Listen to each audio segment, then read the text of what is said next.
Warning.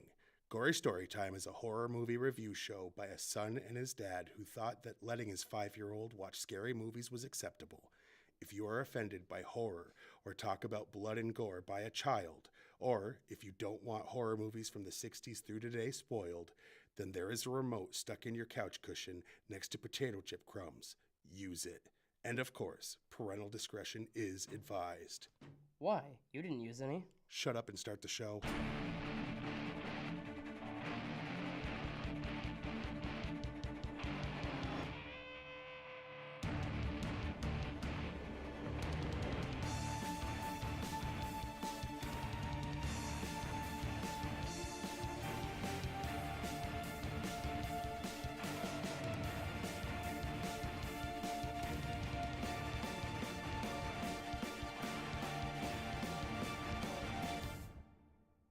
Welcome to Gory Storytime. I'm your host, Jason. I'm his co-host and his father, Craig, and this is episode 2 in our 4-episode series of good sequels, because recently we had done 4 awful sequels, and we figured we'd switch it up a bit and do some good ones. Yeah.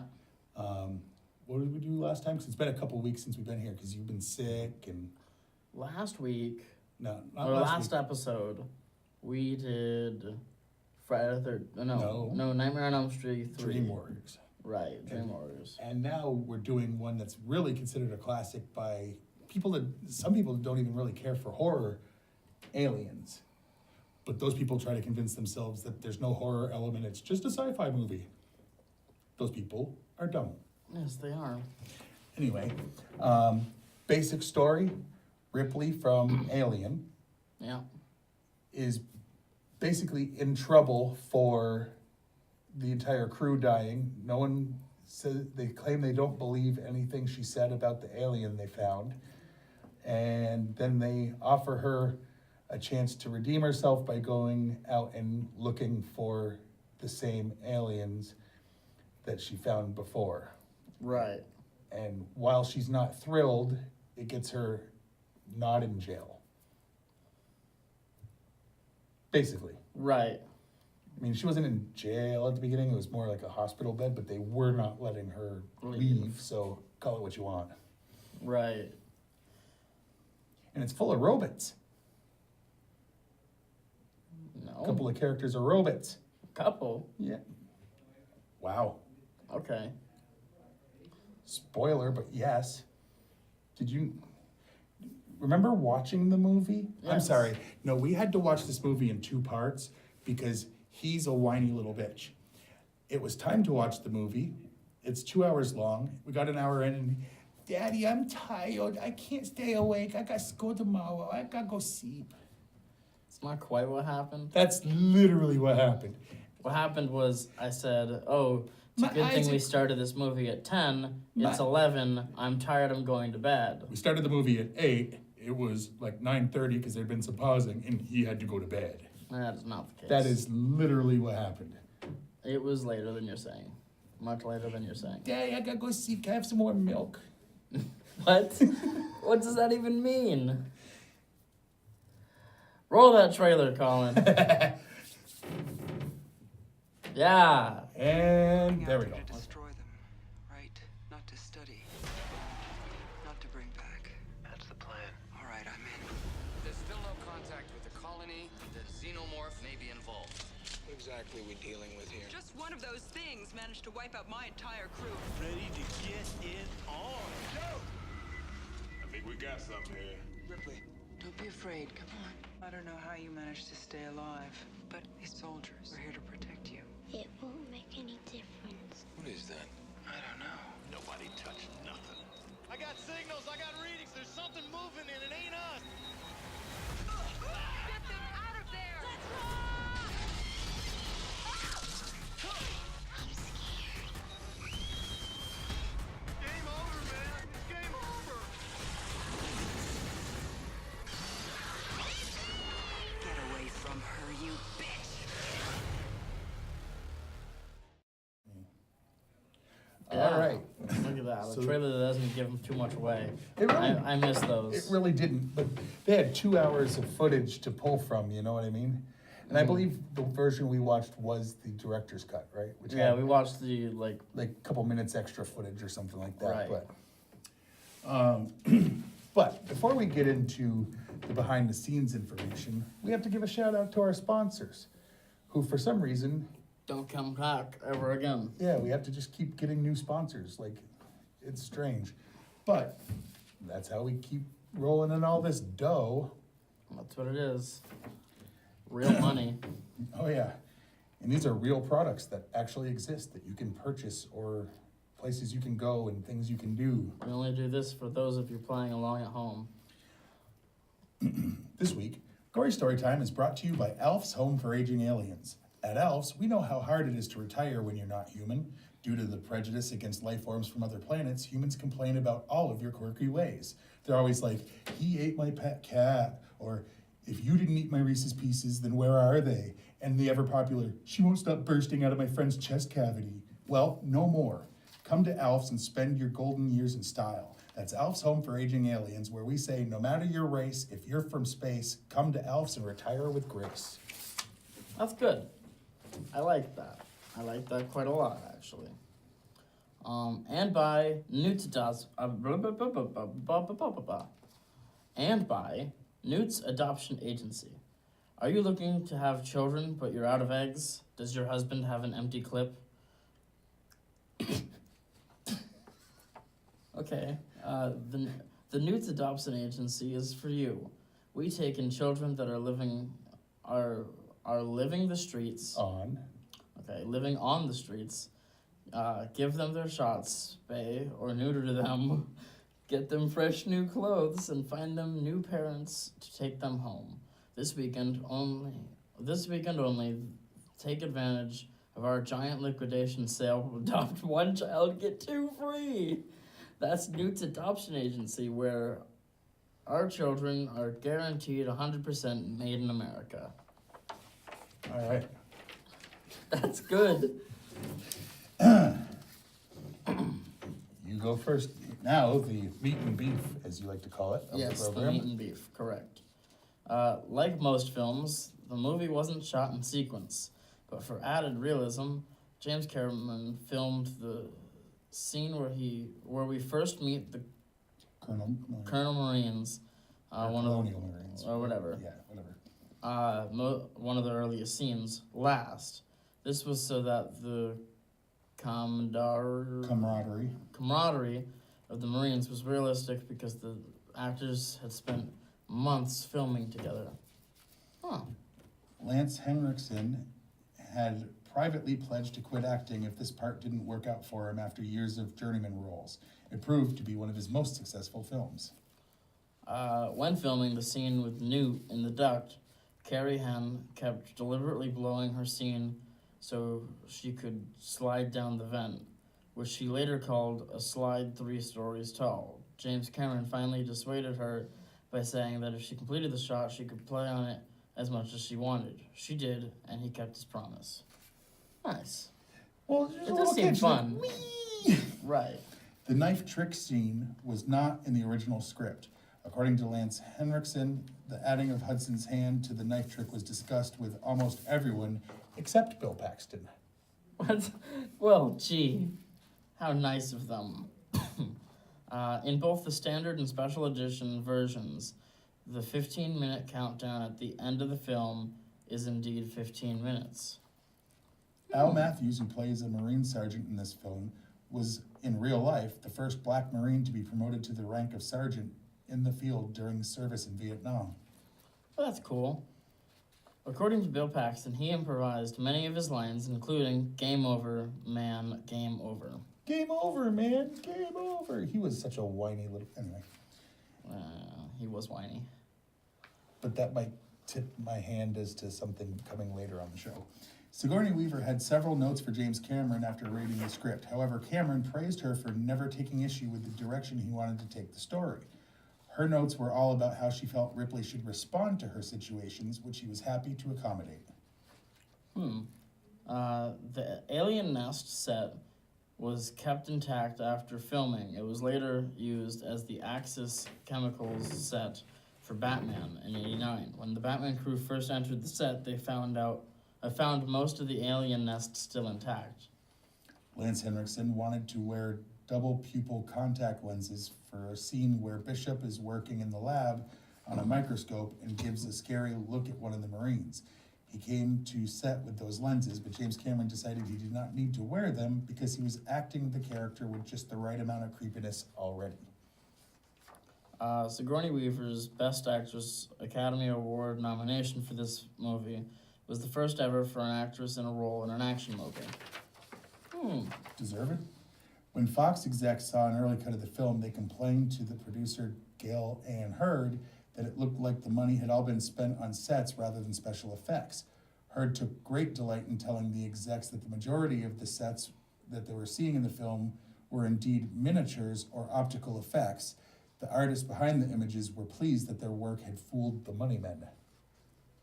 That's good. In a deleted scene, the portrait of Ripley's daughter is of Elizabeth Inglis, Sigourney Weaver's real-life mother.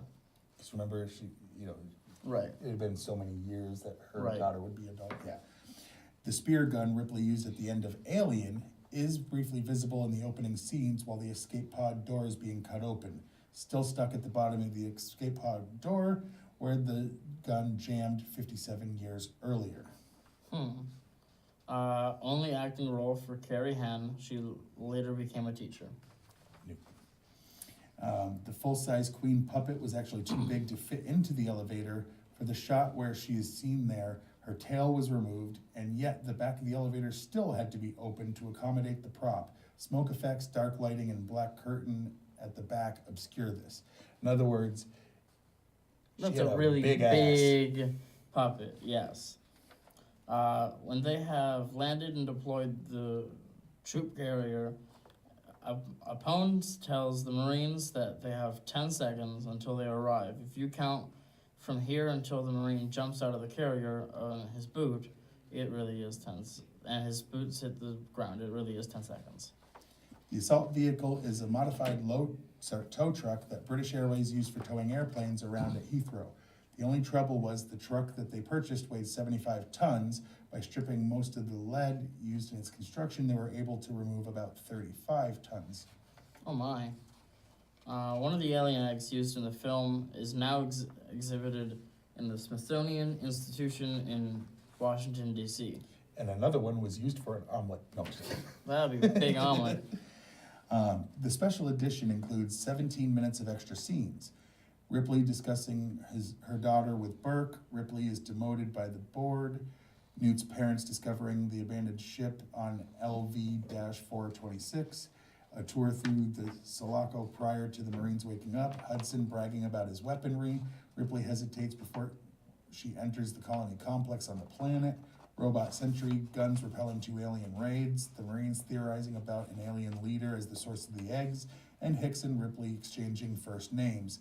Also included is a scene on LV-426 where a child rides a big wheel similar to the one ridden in the original Terminator, also directed by James Cameron. Aliens was never shown to test audiences because editing was not completed until the week before its theatrical release.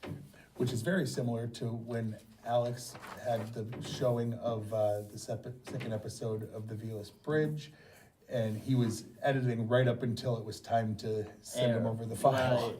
Yeah. But you know. That happens, and it doesn't matter. Yeah. As long as it does well, right? And this movie did really well. True. Okay. Oh, we have one more thing from here. Oh yeah, the Rotten Tomatoes scores. What? The people. The people have it at 94%, which I deem low, And the critics have it at 99%. which is about right. I don't think it's 100, but it belongs right up there to me. Now, on a scale of 1 to 10, or should we do the scenes first? Favorites, some of these favorites Yeah. first. What was your favorite scene in this movie? Let's start with My favorite scene was right in the beginning. Because she's in the bed, she's getting all better, everything seems fine, she's like, everything's good, and then she starts feeling in pain, starts throwing stuff all around, and one of the things is about to burst out of her chest. She wakes up and it was fake, right? I thought that was a great way to start this movie. It was setting it on a very little good- bit of a faster good pace. tone for this movie. Okay. And I really liked that. All right. My favorite part is, and you know how we do this sometimes, it's not one specific scene, it's the fact that they took something that was a real slow burn in the original and made it a very fast-paced action movie, but for the first hour, it's got a slow burn, just with more people. Wow. But they found a way to have the action be like boom, boom, boom, boom, boom, but they still had that slow, like there was that at the beginning, like you said, and then there was a good 45 minutes to an hour of Before something big happened. yeah, right. it's like, oh, what's gonna happen? It Oh, was they found a another, kid. like- Oh, what's gonna happen? And then, Well, it was like a. but once like the action 30 started, minutes, it and was then the parents got seen. That was in the special edition, but right. they were seen But my point killed by is, the aliens. So. Once the action started, it was just brutal, just boom, boom, boom. Like, you know what I mean? Like, It was it a didn't lot- stop. It was nonstop right. action once it started, but they still had a good, slow build up to it, in my opinion. Yeah. What was your least favorite part of the movie? My least favorite part is my least favorite part with all of these awesome 80s movies. The soundtrack? The music. Because here I am. Which is weird, because you like 80s pop music. Right. But like here I am. You fell asleep in your chair and I'm up. It's like 10 o'clock. I'm halfway through this movie. And I'm trying to keep No, it at no, a no, no, I'm no. trying to keep it at a volume because you had fallen asleep. Mom was trying to fall asleep. That wasn't the first half. The second half. Yeah. I was halfway said through the movie Oh. because you had fallen asleep, right? And I'm trying to keep it at a Well, I had volume. seen it before, so right, it's but I'm fine. trying to keep it at a volume that's not gonna screech every 10 seconds and wake you up. But I'm trying to hear all the Yeah, turning it down, they're whispering, and if you turn it up, all of a sudden it's like, and right, you're like, well, I just chapped myself. And not because it was scary. right. I don't like the 80s synthesized, overused, sudden, loud sounds. Well, for me, my least favorite part was Bill Paxton's whole character. Dude, that guy was such a wuss, such a whine ass, just, we can't do it, we're too weak, we're gonna die, game over. I'm like, shut up. Like, if a xenomorph comes, I'm feeding you to it. I'm gonna literally cook you and serve you on a platter to a xenomorph and say, here, I know you still wanna kill me, this isn't like a bribe, but please, if you're gonna eat us all, Start with him. this sucker first. Right. He had a lot of annoying things in and this he's a movie. great actor, and I don't think he personally would be that annoying. I honestly think They he wrote was- him that way. and I hated that character because of it. And he's a good enough actor to really pull it off, and I hated that guy. Yep, well, I guess that's probably what they were going for then. I know, and I hate it. All right, Okay. on a scale of 1 to 10, An 8. I'd give it an 8. 8. I'm gonna go 9.5. It's not quite perfect, but it's Because going into this, right up there. I had already seen some of the other sequels, right? because he's so smart. That's what Tomato order. Well, I didn't know. I thought they were a remake, like when they No. just remade. Oh, that's why they called it Predator. part 3? No! I didn't watch part 3. I know. I watched Convergence or whatever it was, the new one. Well, you're gonna hate the way 3 starts. I think I already spoiled that for you. You did. And I won't even say it on here for the 2 people that like this type of movie that haven't seen it. Just trust Right. me, watch them in order. Watch Alien, watch Aliens, watch Alien 3. And if the beginning of 3 doesn't just piss you right off, then Then you didn't like this movie. yeah. Anyway, let's wrap it up, I guess, right? Yes, it's on that side. It always is on that side. We got it. No, yeah, there we Yes, go. okay. So you can watch this show, Fact TV, Channel 8, Thursdays at 8:30 p.m. and Fridays at 7 p.m. You can email us at gorystorytime.com. gorystorytime@yahoo.com. Send us suggestions for movies, send us, compliments or complaints about the show, whatever. Yeah, you can like us on Facebook, And if we're lucky, we might apparently get banned. So, Yeah, right. you can like Fact TV on Facebook, but you probably have. By been like us watching on this- Facebook, just search Gory Story Time. Right. If you're watching this post live memes. stream, then you already followed Fact TV. If you're watching this on TV, follow Fact TV. Yeah. You can go to fact8.com and watch Plenty of most of the episodes back of them. episodes of this show. You can watch And a many bunch of shows. the other shows that they have. They have a lot of shows. Yeah. You can And- follow us on Twitter. I'm at Craig Jakes, all lowercase, all one word. I'm at Jason T. Jakes. And according to Facebook, I will offend you. Yeah, well, on Twitter we will, and you forgot to say capital J, capital T, Capital J, capital T, capital J. for yours. Yeah. And I guess that's Gory Story Time for this week. So until next time, I'm your host, Jason. I'm his co-host and his father, Craig. And sweet dreams.